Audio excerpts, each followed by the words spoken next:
Hello everyone, from Philippines to China. It's Belle and Lian.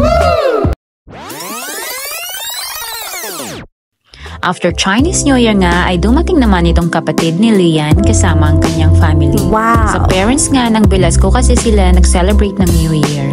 Ngayon nga lang din kami na kompleto dito sa hometown. Mostly kasi dahil sa trabaho ng kapatid ni Lian, di siya talaga nakakauwi. Kung makauwi man siya, kinabukasan kasi ng Chinese New Year ay need na niyang bumalik sa trabaho. Pinaghanda nga kami ni Loie ng hotpot na aming pagsasaluhan para may iba naman kakainin. Nagsawa na din talaga kami sa mga purong karne at isda, pero may konting karne pa rin naman. Ang kaibahan lang ay simple lang ang luto na may halong mga meatballs at mga gulay. Wow!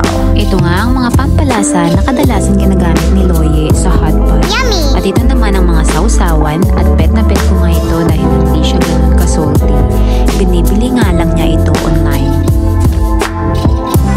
Si Mama at Loie ay dalawang babaeng magkapatid sa family. Kaya naman super close sila. At sila nga ang dahilan kung bakit minsan naiipon ang mga anak kasama ang mga family nila. Ito si Mama at Loie. 9 years ang gap nila dahil panganay si Mama sa kanilang magkakapatid at pangalawa naman sa bunso si Loie. Pagkatapos namin kumain ay nagpaalam na rin itong anak ni Loie kasama ang kanyang pamilya dahil may aasikasuhin sila saglit sa kanila pero nangakong babalik ng kinabukasan. Kapag nagkasama-sama nga kami, ang mostly na pastime namin ay itong pagkain ng mga nuts at prutas habang nagkwekwentuhan.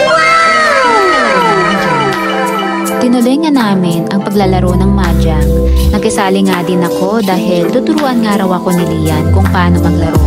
Trinay ko nga intindihin kasi hindi ko maintindihan talaga ang mga rules sa paglalaro nito. Kaya binigay ko na din at tinuloy nga niya ito.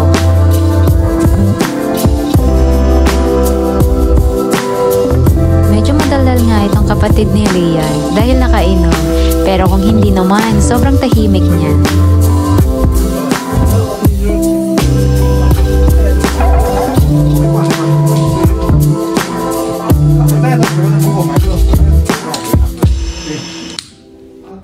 Nang nagsawa nga sila sa paglalaro, ay nagkwentuhan nga kami pero syempre sumasagot lang ako pag may sinasabi o tinatanong sila. At si Lian nga ang taga-translate ko. Pero kung wala naman si Lian, ay gumagamit kami ng translator.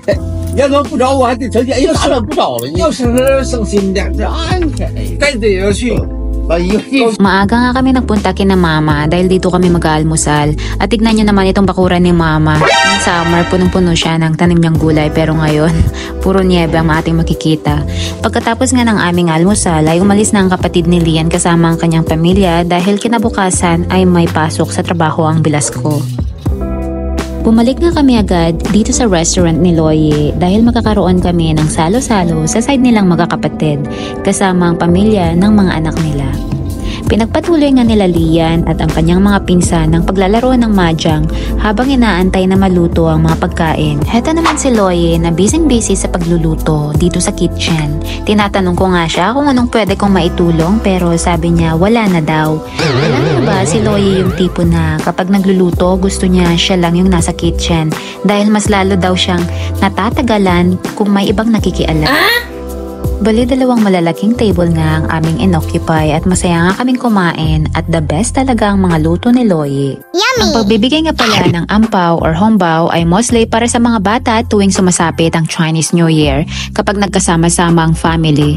Kung wala ka pang anak, depende sa'yo kung magbibigay ka or hindi. Kasi kami ni Lian, since wala pa kaming anak, nagbibigay lang kami sa pinaka-close namin kagaya na lang ng mga anak ng anak ni Loie at anak ng kapatid ni Lian. Pero kung may anak ka at binigyan ng may anak ang anak mo ng ampaw, kailangan mo din magbigay ng ampaw at dapat hindi bababa sa binigay nila ang ibibigay mo or dapat mas mataas pa ito. Wow! Ito lang guys for today's video. Thank you so much for watching. Bye-bye!